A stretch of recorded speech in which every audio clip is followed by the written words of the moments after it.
So ಈಗ ಕೆಲವುದು ಜನ ಅವರಾಗವರೇ ಅನ್ಕೊಂಡ್ಬಿಟ್ಟಿರ್ತಾರೆ MMA ಬಗ್ಗೆ ಮಿತ್ಸು. ಸೊ ನೀನೀಗ ಇದು ನಿಜಾನ ಸುಳ್ಳ ಹೇಳಬೇಕು. Okay, okay. MMA is too dangerous for kids. ನೀನೇನು ಹೇಳ್ತೀಯಾ? ಇಲ್ಲವೇ ಇಲ್ಲ. ಯಾಕಂದರೆ ಅದರಲ್ಲಿ ತುಂಬ ಇದಿರುತ್ತೆ, ಸೇಫ್ಟಿ, ತುಂಬ ಸೇಫ್ಟಿ ಇರುತ್ತೆ.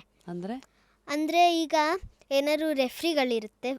ಫಸ್ಟ್ ಥಿಂಗ್ ಏನಂದರೆ ಫೇಸ್ ಪಂಚಿಲ್ಲ, ಫೇಸಿಗೆ ಪಂಚ್ ಮಾಡಕ್ಕೆ ಬಿಡಲ್ಲ. ಯಾಕಂದರೆ ಗೊತ್ತಲ್ಲ, ಚಿಕ್ಕ ಮಕ್ಳಿಗಿನ್ನೂ ಅಷ್ಟೊಂದು ಡೆವಲಪ್ ಆಗಿರಲ್ಲ. ಆಮೇಲೆ ಇನ್ನೊಂದು ಫುಲ್ ಈಗ ಏನಾದ್ರು ಚೋಕ್ಸು ಲಾಕ್ಸ್ ಹಾಕಿದ್ರೆ ಫುಲ್ ಎಕ್ಸ್ಟೆಂಡ್ ಆಗೋವರೆಗೂ ಬಿಡಲ್ಲ, ಸ್ಟಾಪ್ ಮಾಡ್ತಾರೆ. ಯಾಕಂದರೆ ಅವ್ರಿಗಿನ್ನೂ ಕರಿಯರ್ ಇರುತ್ತಲ್ಲ ಮೇಲೆ ಅವ್ರಿಗೆ. ಅದಕ್ಕೆ ಈಗಲೇ ಇಂಜುರೀಸ್ ಆಗಿಬಿಟ್ರೆ ಅವ್ರು ಬಿಡಬಾರ್ದು ಆ್ಯಕ್ಚುಲಿ. ಅದು ಹಿಂಗಾದ್ರೂ ಅವ್ರಿಗೇನೂ ಆಗಿಲ್ಲ ಅಂದ್ರೂ ನಿಲ್ಲಿಸ್ಬೇಕು. ದೊಡ್ಡವ್ರಿಗೆಲ್ಲ ನಿಲ್ಲಿಸಲ್ಲ, ಅವರು ಟ್ಯಾಪ್ ಮಾಡೋರ್ಗೂ ಇರ್ತಾರೆ, ಅಥವಾ ಅವ್ರು ಎಸ್ಕೇಪ್ ಮಾಡೋಕ್ಕೆ ಬಿಡ್ತಾರೆ. ಇದರಲ್ಲಿ ಟೈಮ್ ಕೊಡಲ್ಲ, ಯಾಕಂದರೆ ಡ್ಯಾಮೇಜ್ ಏನೂ ಆಗಬಾರ್ದಲ್ವ ಚಿಕ್ಕ ಮಕ್ಳಿಗೆ, ಅದಕ್ಕೆ. ಆಮೇಲೆ ಇನ್ನೊಂದು ಹೇಳ್ಬೇಕಂದ್ರೆ ಇದು ಸೈಂಟಿಫಿಕಲಿ ಅಂದರೆ ಫುಲ್ ಸೇಫ್. ಸೈಂಟಿಫಿಕಲಿ ಅಂದರೆ ಒಂಥರ ಅಂದರೆ ಚೆಕ್ ಮಾಡಿದ್ದಾರೆ ಸೇಫ್ ಅಂತ. ಈಗ ಬಾಕ್ಸಿಂಗ್ ಮಾಡುವಾಗಲೂ ಅಷ್ಟೇ ಹೆಡ್ ಗೇರ್ ಅಂತ ಇರುತ್ತೆ, ಅದು ಹೆಡ್ಡಿಗೆ ಹಾಕ್ಕೋತೀವಿ. ಆಮೇಲೆ ಅದು ಇಲ್ಲೆಲ್ಲ ಕವರ್ ಆಗಿರುತ್ತೆ, ಇಲ್ಲೇ ಜಾಗ್ ಬಿದ್ದರೆ ಏಟಾಗುತ್ತೆ, ಅದಕ್ಕೆ ಅಲ್ಲೆಲ್ಲ ಕವರ್ ಆಗಿರುತ್ತೆ, ಬಿದ್ದರೂ ಏನಾಗಲ್ಲ. ಆಮೇಲೆ ಗ್ಲೌಸ್ ಎಲ್ಲ ಸ್ವಲ್ಪ ದಪ್ಪದಿರೋದು ಕೊಡ್ತಾರೆ, ಇಂಪ್ಯಾಕ್ಟ್ ಬೀಳಬಾರ್ದು ಅಂತ. ಆಮೇಲೆ ಹೆಡ್ ಕಿಕ್ಸ್ ಇರಲ್ಲ ಕಿಕ್ ಬಾಕ್ಸಿಂಗಲ್ಲಿ. ಇಂಟ್ರೆಸ್ಟಿಂಗ್. ಗ್ರೌಂಡ್ ಆ್ಯಂಡ್ ಪೌಂಡ್ ಮಾಡುವಾಗಲೂ ಅಷ್ಟೇ ಹೊಟ್ಟೆಗೆ ಮಾತ್ರ. ಹೊಟ್ಟೆಗೆ ಶೋಲ್ಡರ್ ಹೊಡಿಬೋದು. ನಿಜವಾದ ಫೈಟ್ಸ್ ಅಥವಾ ಫೈಟರ್ಸು ದೇರ್ ಆಲ್ವೇಸ್ ಅಗ್ರೆಸಿವ್ ಅಂತ ಒಂದು ಮಾತಿದೆ, ಎಂದು ನಿಜಾನಾ? ಇದು ನಿಜ ಅಲ್ಲ. Fighters are not aggressive. ಫೈಟರ್ಸ್ಗೆ ಏನಂದರೆ ಡಿಸಿಪ್ಲಿನ್ ಬಿಲ್ಡಾಗಿರುತ್ತೆ, ಅವ್ರ ಸ್ಟ್ರೆಂಗ್ತ್ ಅವ್ರಿಗೆ ಗೊತ್ತಿರುತ್ತೆ, ಅವ್ರ ಪವರ್ ಅವ್ರಿಗೆ ಗೊತ್ತಿರುತ್ತೆ. ಅದನ್ನೆಲ್ಲೂ ಯೂಸ್ ಮಾಡಲ್ಲ ಅವರು ಜಾಸ್ತಿ. ಅಂದರೆ ಫೈಟಲ್ಲಿ ಯೂಸ್ ಮಾಡ್ತಾರೆ, ಆದರೆ ಸಿಂಪ್ಲಿ ಅವ್ರದ್ದು ಅಂದರೆ ಟೈಮ್ನ ಅಂದರೆ ಹೇಳೋಕ್ಕೆ ಅಂದರೆ ಅವರು ಹಂಗೆ ಅಗ್ರೆಸಿವ್ ಇಲ್ಲ, ಅವ್ರಿಗೇನೋ ಅಗ್ರೆಸಿವ್ನೆಸ್ ಬಿಲ್ಡಾಗಿರಲ್ಲ ಅಷ್ಟೊಂದು. ಫೈಟಲ್ಲಿ ಗೆಲ್ಲಬೇಕು ಅಂತ ಮಾಡ್ತಾರೆ ಅಷ್ಟೇ, ಬೇರೆ ಕಡೆ ಎಲ್ಲ ಹಂಗೇನು ಅಗ್ರೆಸಿವ್ ಅಲ್ಲ. ಎಲ್ಲರೂ ತುಂಬ ಇದು ಜೆಂಟಲ್. ಮಿತ್. MMA ಅಂದರೆ ಬರೀ ಫೈಟಿಂಗ್ ಅಷ್ಟೇ, ನಾಟ್ ಡಿಸಿಪ್ಲಿನ್. ಇದು ನಿಜಾನಾ? ಇಲ್ಲ, ಇದು ಅಲ್ಲ. ಡಿಸಿಪ್ಲಿನು ಬಿಲ್ಡ್ ಆಗುತ್ತೆ, ನಾನು ಹೇಳ್ದಂಗೆ.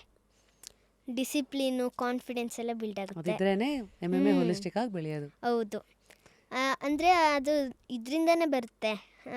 MMA ಇಂದ ಕಾನ್ಫಿಡೆನ್ಸು, ಆಮೇಲೆ ಕ್ವಿಕ್ ರಿಯಾಕ್ಷನ್ಸ್ ಬಿಲ್ಡ್ ಆಗುತ್ತೆ. ಈಗ ಸುಮ್ಮನೆ ಏನಾರು ಹೋಗ್ತಾ ಇರ್ತೀವಿ, ಬೈಕ್ ಅಡ್ಡ ಬಂತು, ಸೈಡ್ಗೆ ಹೋಗೋದು, ಆ ಥರ ಕ್ವಿಕ್ ರಿಯಾಕ್ಷನ್ಸ್ ಇರುತ್ತೆ. ಪ್ಯಾನಿಕ್ ಆಗಲ್ಲ ನಾವು, ರಿಫ್ಲೆಕ್ಸ್ ಆ ಥರ ಪ್ಯಾನಿಕ್ ಏನಾಗಲ್ಲ, ಕಾಮಾಗಿರ್ತೀವಿ, ಅದೆಲ್ಲ ಬಿಲ್ಡ್ ಆಗುತ್ತೆ. ನೈಸ್. ಸೊ ಈ ಹುಡುಗಿರಲ್ಲ MMA ಫೈಟಲ್ಲಿ ಹುಡುಗರು ಸಮಕ್ಕೆಲ್ಲ ಫೈಟ್ ಮಾಡ್ಬೋದಾ? ಅದೇ ಕ್ಯಾಟಗರಿ, ಅದೇ ಏಜ್ ಅಲ್ಲ? ಮಾಡ್ಬೋದು. ಯಾಕಂದರೆ ಹುಡುಗರು ಅಂತ ಏನಿಲ್ಲ. ಟೆಕ್ನಿಕ್ ಬರೀ ಅಲ್ಲಿ ಟೆಕ್ನಿಕ್. ಈಗ ಸುಮಾರು ಜನ ಹುಡುಗರು ಸ್ಟ್ರಾಂಗು ಹುಡುಗಿರ್ಕಿಂತ ಅಂತಾರೆ. ಆ್ಯಕ್ಚುಲಿ ಹುಡುಗಿರೂ ಸ್ಟ್ರಾಂಗೇ, ಯಾಕಂದರೆ ಹುಡುಗಿರಿಗೆ MMA ಬೇಕು. ಈಗಿನ ಜನ್ರೇಷನ್ಗಂತೂ ಬೇಕೇ ಬೇಕು. ಅವ್ರ ಸೆಲ್ಫ್ನ ಅವ್ರು ಡಿಫೆಂಡ್ ಮಾಡ್ಕೋತಾರೆ. ಈಗ ಅವ್ರ ಸೆಲ್ಫ್ನ ಗರ್ಲ್ಸಿಂದ ಅವ್ರು ಡಿಫೆಂಡ್ ಮಾಡ್ಕೊಳ್ಳಲ್ಲ ಅಲ್ವಾ, ಅವರು ಬಾಯ್ಸಿಂದನೇ ಡಿಫೆಂಡ್ ಮಾಡ್ಕೊಳ್ಳೋದು. ಮತ್ತು ಫೈಟಲ್ಲಿ ಯಾಕೆ ಇನ್ನೂ ಸೇಫ್ಟಿ ಇದ್ದು ಬಾಯ್ಸಿಂದ ಮಾಡೋಕ್ಕಾಗಲ್ಲ? ಮಾಡ್ಬೋದು, ಅದು ಬರೀ ಟೆಕ್ನಿಕ್. ಅವ್ರ ಟೆಕ್ನಿಕ್ ಸ್ಟ್ರಾಂಗ್ ಆಗಿರಬೇಕು, ಸ್ಟ್ರೆಂಗ್ತ್ ಮ್ಯಾಟ್ರ್ ಆಗಲ್ಲ ಅಲ್ಲಿ. ಸ್ಟ್ರೆಂಗ್ತ್ ಒಂದು ಚೂರು ಯೂಸ್ ಮಾಡೋದಷ್ಟೇ ನಾವು. Injuries affect confidence and motivation? Injuries effect ಮಾಡಲ್ಲ, ಅದು ಅವ್ರ ಮೈಂಡ್ಸೆಟ್ ಮೇಲೆ ಹೋಗುತ್ತೆ. ಅದು ಸರಿಗಿದ್ರೆ you will come out of it. ಈಗ ನಾವು ಇದು ಟ್ರೈನಿಂಗ್ ಟಫ್ ಅನ್ಕೋತೀವಿ, ಆಗ ಟ್ರೈನಿಂಗ್ ಟಫ್ ಅನಿಸುತ್ತೆ. ಟ್ರೈನಿಂಗ್ ಈಸಿ ಅನ್ಕೋತೀವಿ, ನಾವು ಟಫ್ ಅನ್ಕೋತೀವಿ, ಆಗ ಟ್ರೈನಿಂಗ್ ಈಸಿ ಅನಿಸುತ್ತೆ. ಯಾಕಂದರೆ ನಾವು ಟಫ್ ಆಗಿರ್ತೀವಿ ಅಂದ್ಕೊಂಡಿರ್ತೀವಲ್ಲ, ಆಗ ನಾವು ಟಫ್ ಆಗಿದ್ರೆ ಟ್ರೈನಿಂಗ್ ಈಸಿಯಾಗಿರುತ್ತೆ ಅಲ್ವಾ, ಆಗ ನಮ್ಗೆ ಟ್ರೈನಿಂಗ್ ಈಸಿನೇ ಅನಿಸುತ್ತೆ. ಅದು ಅವ್ರ ಮೈಂಡ್ಸೆಟ್ ಮೇಲೆ ಹೋಗೋದು. ಈಗ ಏನಾರು ಇಂಜುರಿ ಆಯಿತು, ಆಗ ಅಯ್ಯೋ ನನಗಾಗಲ್ಲ ಅಂತ ಇರ್ತಾರೆ ಸುಮಾರು ಜನ. ಅದನ್ನ ಬಿಡಬೇಕು, ಏನಾಗಲ್ಲ, ನಾನು ಪುನಃ ರಿಕವರ್ ಆಗ್ತೀನಿ, ನನ್ನ ಡ್ರೀಮ್ಸ್ ಇನ್ನೂ ಸುಮಾರಿದೆ ಅನ್ಕೋತಾರೆ. ಅನ್ಕೋಬೇಕು ಆ್ಯಕ್ಚುಲಿ. ಆಮೇಲೆ ಸ್ವಲ್ಪ ಎಕ್ಸಸೈಸು ಮಾಡಬೇಕು ಅದಕ್ಕೆ. ಸುಮ್ಮನೆ ಹಿಂಗೆ ಇಟ್ಕೊಂಡಿದ್ರೆ ಅಷ್ಟೊಂದು ಬೇಗ ಕ್ಯೂರ್ ಆಗಲ್ಲ. ಆದರೆ ತುಂಬ ಡ್ಯಾಮೇಜ್ ಆಗಿದ್ದರೆ ಹಂಗೆ ಇಟ್ಕೋಬೇಕಾಗುತ್ತೆ ಸುಮಾರು ಸತಿ. ಅದಕ್ಕೆ ಇನ್ನೂ ಡ್ರೀಮ್ಸ್ ದೊಡ್ಡದಿರುತ್ತೆ ಅಲ್ವಾ, ಅದು ಎಫೆಕ್ಟ್ ಮಾಡಂಗೆ ಆಗಬಾರ್ದು ನಮಗೆ. ನಮ್ಮ ಡ್ರೀಮ್ಸು ಮುಖ್ಯ ನಮಗೆ. ಇಂಜುರೀಸ್ ಎಲ್ಲ ಏನೂ ಆಗಲ್ಲ ನನಗೆ ಅನ್ಕೋಬೇಕು. ಮತ್ತು ಇದು ನೋವು ಆಗ್ತಿದ್ರು ನನಗೇನೂ ಆಗಲ್ಲ ಅನ್ಕೋಬೇಕು. ಸೊ ನೀನು ಏನು ನಿನ್ನ ಇದಕ್ಕೆ ಮೈಂಡಿಗೆ ಹೇಳ್ತೀಯಾ ಅದೇ. ಸೊ ಅಲ್ಲಿ ಕರೆಕ್ಟಾಗಿ ಸ್ಟ್ರಾಂಗ್ ಆಗಿ ಕಮೆಂಟ್ ಕೊಡಬೇಕು. ಹೌದು. ಒಂದು ದಿವಸ ನನ್ನ ಕಾಲು ತುಂಬ ಏಟಾಗಿತ್ತು. ಫುಲ್ಲು ಚೂರು ಹಿಂಗೆ ಟಚ್ ಮಾಡಿದ್ರೆ ನೋವ್ತಿತ್ತು. ಹಿಂಗೆ ಅಲ್ಲಾಡ್ಸೋಕ್ಕೆ ಆಗ್ತಿರ್ಲಿಲ್ಲ. ನಾನು ಸ್ಟ್ರಾಂಗ್ ಆಗಿದ್ದೀನಿ, ಇದೇನು ಚೂರು ಹರ್ಟ್ ಆಗಲ್ಲ ಅಂದ್ಬಿಟ್ಟು ಕಾಲು ಅಲ್ಲಾಡ್ಸಿ ಸರಿ ಮಾಡಿಕೊಂಡೆ. Wow. So it is always mind set ಮೇಲೆ ಹೋಗುತ್ತೆ ಅದು. Mind over matter. ನಿಜಾನೇ ಅದು. ನಿಜನೇ. ನಿಂಗೆ ಯಾವತ್ತಾದ್ರೂ ಅನ್ಸಿದ್ಯಾ ನನ್ನ ಮೈಂಡ್ ಯಾಕೋ ಇವತ್ತು ನಾನು ಹೇಳ್ದಂಗೆ ಕೇಳ್ತಾ ಇಲ್ವಲ್ಲ, ಕೈ ಕೊಟ್ಬಿಟ್ಟಿದ್ಯಲ್ಲ ಅಂತ? ಆ ಥರ ಯಾವತ್ತೂ ಅನ್ಸಿರೋದು ನೆನಪಿಲ್ಲ. ಯಾಕಂದರೆ ತುಂಬ ದಿವಸ ನನ್ನ ಮೈಂಡ್ ಸೆಟ್ಟೇ ನಾನು ಫುಲ್ಲು ಇದು ಮಾಡ್ಕೊಳ್ಳೋದು. ಫೈಟ್ಗಿಂತ ಮುಂಚೆನೂ ಮೈಂಡ್ ಸೆಟ್ಟೇ ನಾನು ಕರೆಕ್ಟ್ ಮಾಡ್ಕೊಳ್ಳೋದು, ಮೈಂಡ್ ಸೆಟ್ ಇಟ್ಕೊಳ್ಳೋದು. ಪ್ರತಿ ಫೈಟ್ ಮುಂಚೆನೂ ಎವ್ರಿ ಡೇ ನಾನು ಎದ್ದೊಳ್ವಾಗ ಮೈಂಡ್ ಸೆಟ್ ಇಟ್ಕೊಂಡೇ ಎದ್ದೊಳ್ಳೋದು. ನಾನು ಹೇಳ್ದಂಗೆ ಆಪೋನೆಂಟ್ ಟ್ರೈನ್ ಮಾಡ್ತಿರ್ತಾಳೆ ಅಥವಾ ಏನಾರು ಒಂದು ರೀಸನ್ ತೆಗಿತೀನಿ, ನಾನು ಹೋಗಬೇಕು ಅಲ್ವಾ, ಅದಕ್ಕೆ ನಾನು ಹೋಗೋಕ್ಕೆ ಏನಾರು ಒಂದು ಮೈಂಡ್ ಸೆಟ್ ಇಟ್ಕೊಡ್ತೀನಿ. ವಾವ್. ಸೊ ಇದು ನಾವು ಎಲ್ಲಿ ಬೇಕಾದ್ರೆ ಅಪ್ಲೈ ಮಾಡ್ಬೋದು. ಈಗ ಜಿಮ್ಗೆ ಹೋಗಕ್ಕೆ ಯಾರೋ ನೆಪ ಹುಡುಕ್ತಾ ಇದ್ರೆ ಅದು ಹೇಳ್ಬೋದು, ನಾನು ಹೋಗಿಲ್ಲ ಅಂದರೆ ಇನ್ಯಾರೋ ನನಗಿಂತ ಸ್ಟ್ರಾಂಗ್ ಆಗಿ ಹೋಗೇ ಬಿಡ್ತಾರೆ. ಸೊ ಈ ಥರದ್ದೆಲ್ಲ ಒಟ್ಟಿನಲ್ಲಿ ಒಂದು ಮೋಟಿವೇಶನ್. ಜಿಮ್ಮವರು ನನಗಿಂತ ಇನ್ನೊಬ್ರು ಸ್ಲಿಮ್ ಆಗಿರ್ತಾರೆ ಅಂತ ಅನ್ಕೋಬೋದು. ಯಾಕಂದರೆ ಜಿಮ್ಮವರು ಅಲ್ಲೇನು ಟ್ರೈನಿಂಗ್ ಮಾಡೋಕ್ಕೆ ಹೋಗ್ತಿರಲ್ಲ. ಅಲ್ಲಿಂದ ಅಂದರೆ ವೆಯ್ಟ್ ಲಾಸ್ ಮಾಡೋಕ್ಕೆ ಸುಮಾರು ಜನ ಹೋಗೋದು ನಾನು ನೋಡ್ದಂಗೆ. ಅದಕ್ಕೆ ಹಾಗೆ ಅನ್ಕೋಬೋದೇನೋ, ಅದು ಅವ್ರ ಮೈಂಡ್ ಸೆಟ್ಟು. MMA ತುಂಬ ಎಕ್ಸ್ಪೆನ್ಸಿವ್ ಆಗ್ನ್ಯಾ? ಇಲ್ಲ, MMA ತುಂಬ ಎಕ್ಸ್ಪೆನ್ಸಿವ್ ಏನಿಲ್ಲ. ಫೀಸೆಲ್ಲ ಕಡಿಮೆನೇ ಇರುತ್ತೆ. ಒಂಚೂರು ಗೇರ್ಸ್ ಎಲ್ಲ ಹಾಕ್ಕೊಳ್ಳೋಕ್ಕೆ ಮೌತ್ ಗಾರ್ಡು, ಆಮೇಲೆ ಸೇಫಾಗಿರೋಕ್ಕೆ ಗೇರ್ಸ್ ಬೇಕಲ್ಲ, ಅದಕ್ಕೆಲ್ಲ ಒಂದು ಚೂರು ದುಡ್ಡಾಗುತ್ತೆ ಅಷ್ಟೇ. ತುಂಬ ಏನು ಎಕ್ಸ್ಪೆನ್ಸಿವ್ ಅಂತೇನಿಲ್ಲ. ನೀನು ಸಿಕ್ಕಾಪಟ್ಟೆ ಪ್ರೆಷರ್ ಇದ್ದಾಗ, ಜಾಸ್ತಿ ಪ್ರೆಷರ್ ಇದ್ದಾಗ್ಲೂ ಫೋಕಸ್ ಹೆಂಗೆ ಮಾಡ್ತೀಯಾ? ಆ ಪ್ರೆಷರ್ನ ನಾನು ಹೇಳಿದ್ನಲ್ಲ ಆಗಲೇ, ಸೇಮ್ ಮೈಂಡಿಂದ ತೆಗಿತೀನಿ. ಅದು ನಂದು ಅಂದರೆ ಇದನ್ಕೋತೀನಿ ಕೆಲಸ. ಅದಕ್ಕೆ ನಾನದು ಕ್ಲಾಸ್ ಒಳಗೆ ಹೋದಾಗ ನಾನೆಲ್ಲನೂ ಫ್ರೀ ಮಾಡ್ತೀನಿ ಮೈಂಡ್ನ. ಟೆಕ್ನಿಕ್ಸ್ ಮೇಲೆ ಥಿಂಕ್ ಮಾಡ್ತೀನಿ. ಟೆಕ್ನಿಕ್ಸ್ ಮೇಲೆ ಥಿಂಕ್ ಮಾಡ್ತಾ ಹೋದಾಗ ಬೇರೆದೆಲ್ಲ ಫೇಡ್ ಆಗ್ತಾ ಹೋಗುತ್ತೆ. ಆಮೇಲೆ ಬೇಕಾದ್ರೆ ತಲೆಗೆ ಬರ್ಬೋದು. ಈಗ ಹಿಂಗೆ ಮಾಡಿದಾಗ ಅವ್ರು ಹಿಂಗೆ ಮಾಡಿದ್ರೆ ನಾನು ಹಿಂಗೆ ಮಾಡ್ಬೋದಲ್ಲ ಅಂತ ಥಿಂಕ್ ಮಾಡಿದಾಗ ಅಲ್ಲೊಂದು ಚೂರೇನೋ ಹೋಗಿರುತ್ತೆ ತಲೆಯಿಂದ. ಹಂಗೆ ಮಾಡ್ತಾ ಮಾಡ್ತಾ ಫುಲ್ಲು ಹೋಗ್ಬಿಡುತ್ತೆ. Wow, very nice. Small town, ಕೆಲವು ಪುಟಾಣಿ ಚಿಕ್ಕ ಚಿಕ್ಕ ಹಳ್ಳಿಗಳಿಂದ ಬಂದಿರೋರೆಲ್ಲ ಇರ್ತಾರೆ ಗೊತ್ತಾ? ಅವರೆಲ್ಲ ಕೆಲವು ಸತಿ ಇವೆಲ್ಲ ನಮ್ಮ ಕೈಲಾಗತ್ತಾ, ವರ್ಲ್ಡ್ ಚಾಂಪಿಯನ್ಶಿಪ್ಪು ಅವೆಲ್ಲ ಅಂತ ಡೌಟಲ್ಲಿರೋರಿಗೆ ನಿನ್ನ ವರ್ಡ್ ಆಫ್ ಅಡ್ವೈಸ್? ಎಲ್ಲರ ಕೈಲೂ ಆಗುತ್ತೆ, ಅದೊಂದು ತಿಳ್ಕೊಬೇಕೆಲ್ಲರೂ. ಈಗ ನನ್ನ ಕೈಲಾಗುತ್ತಾ ಅಂತ ಡೌಟ್ ಮಾಡ್ಬೋದು. ನನ್ನ ಕೈಲಾಗುತ್ತೆ, ಆಗಲ್ಲ ಅಂದ್ರೂ ನಾವು ಥಿಂಕ್ ಮಾಡಬೇಕು. ಅದು ನಮ್ಮ ಮೈಂಡ್ ಸೆಟ್ಟು. ಈಗ ಸುಮಾರು ಜನ ಥಿಂಕ್ಸ್ನೂ ಆಗಲ್ಲ ಅಂದ್ಕೊಂಡು ಅವ್ರಿಗಾಗಲ್ಲ, ಆಗಲ್ಲ ಅಂದ್ಕೊಂಡಷ್ಟು ಆಗಲ್ಲ. ಈಗ ತುಂಬ ಕಷ್ಟದ ತಿಂಗೂ ಸುಮಾರು ಜನ ಮಾಡದೆ ಆಗಿಲ್ಲದೆ ಇರೋ ತಿಂಗೂ ನನಗಾಗುತ್ತೆ, ನಾನು ಮಾಡ್ತೀನಿ ಅಂದ್ಕೊಂಡಿದ್ದವ್ರಿಗೆ ಆಗುತ್ತೆ. ಅದು ಮೈಂಡ್ ಸೆಟ್ ಮೇಲೆ. ರಿಂಗ್ ಎಂಟ್ರಾಕೋ ಮುಂಚೆ ರಿಚುವಲ್ ಏನು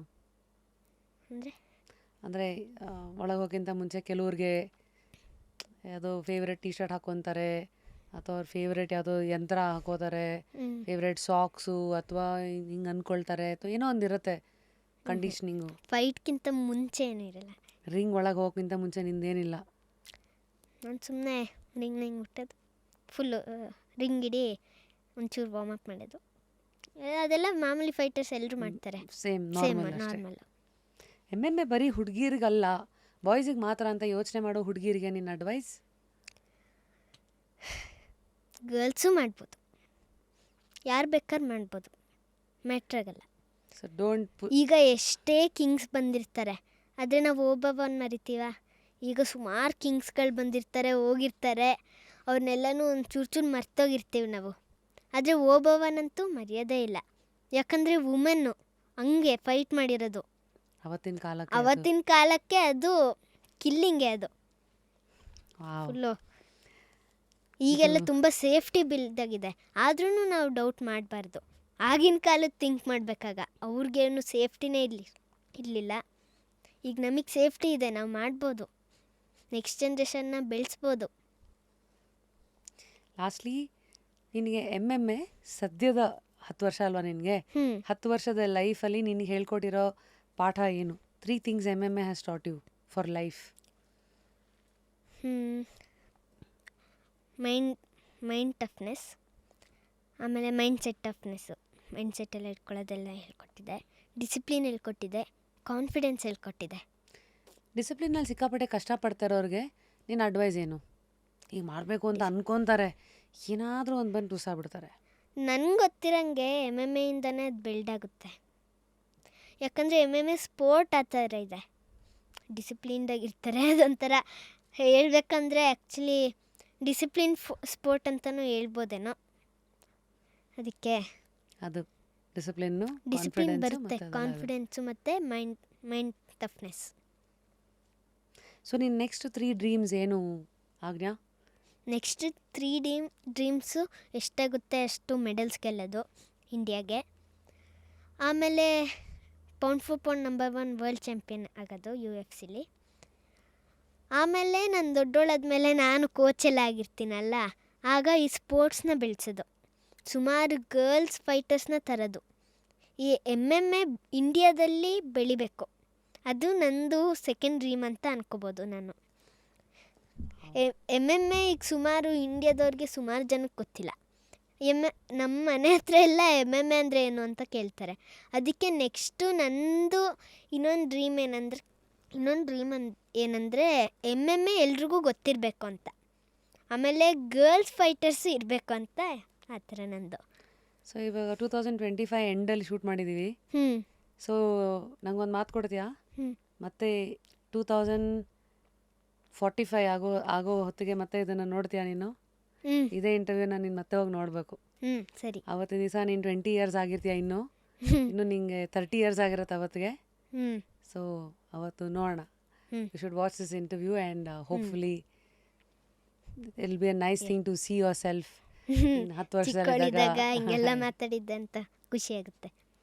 ನೈಸ್. ನೋಡ್ತೀನಿ. So 3 people who supported you the most ಈ ಜರ್ನಿನಲ್ಲಿ. ಫಸ್ಟ್ ಆಫ್ ಆಲ್ ನಮ್ಮ ಅಪ್ಪ ಅಮ್ಮ, ಆಮೇಲೆ ನನ್ನ ಟೀಮ್ಮೇಟ್ಸ್. ಅವ್ರು ನನಗೆ ನನ್ನ ಆಪೋನೆಂಟ್ ಥರನೇ ಇದ್ದು ಅವ್ರಿಗೂ ಎಷ್ಟು ಕಷ್ಟ ಆಗ್ಬೋದಲ್ವಾ. ಈಗ ಪುಸ್ತಕ ಎಲ್ಲ ಓದ್ತೀಯಾ? ಸ್ಕೂಲಲ್ಲಿರೋದೆಲ್ಲ ಓದೋದು ಬಿಟ್ಟು ಬೇರೆ ಯಾವುದಾದ್ರೂ ಸ್ಟೋರಿ ಬುಕ್ಸು, ಮೋಟಿವೇಶ್ನಲ್ ಬುಕ್ಸ್ ಎಲ್ಲ ಓದ್ತಿ? ಅದು ನಮ್ಮ ಸ್ಕೂಲ್ದು ಇದರಲ್ಲೇ ಇರುತ್ತೆ, ಬೇರೆ ಬೇರೆ ಬುಕ್ಸು. ಒಂದು ಸಬ್ಜೆಕ್ಟ್ ಇರುತ್ತೆ, ಅದರಲ್ಲಿ ಬೇರೆ ಬೇರೆ ಬುಕ್ಸ್ ಓದಿಸ್ತಾರೆ. ಇನ್ನೊಂದಿರುತ್ತೆ ಕಿಡ್ಸ್ A to Z ಅಂತೇನೋ ಇರುತ್ತೆ, ಅದರಲ್ಲಿ ನಮ್ಮದು ಸಬ್ಜೆಕ್ಟ್ ಓದಿಸ್ತಾರೆ. ಸಬ್ಜೆಕ್ಟ್ ಅಂದರೆ ಆ ಥರ ಅಲ್ಲ, ಅಂದರೆ ಸ್ಟೋರಿಗಳು. ಈಗ ಹಿಂಗಾಗಿತ್ತು ಹಂಗಾಯಿತು ಆ ಥರ ಸ್ಟೋರಿಗಳು, ಸುಮಾರು ಮೀನಿಂಗ್ಫುಲ್ ಸ್ಟೋರಿಗಳು. ಆದರೆ ಎಜುಕೇಷನ್ ಸೆಟ್ಟಿಂಗ್ ಸ್ಟೋರಿಗಳೆಲ್ಲ ತುಂಬ ಚೆನ್ನಾಗಿರುತ್ತೆ, ಅದು ಯಾವಾಗಲೂ ಓದ್ತಿರ್ತೀನಿ.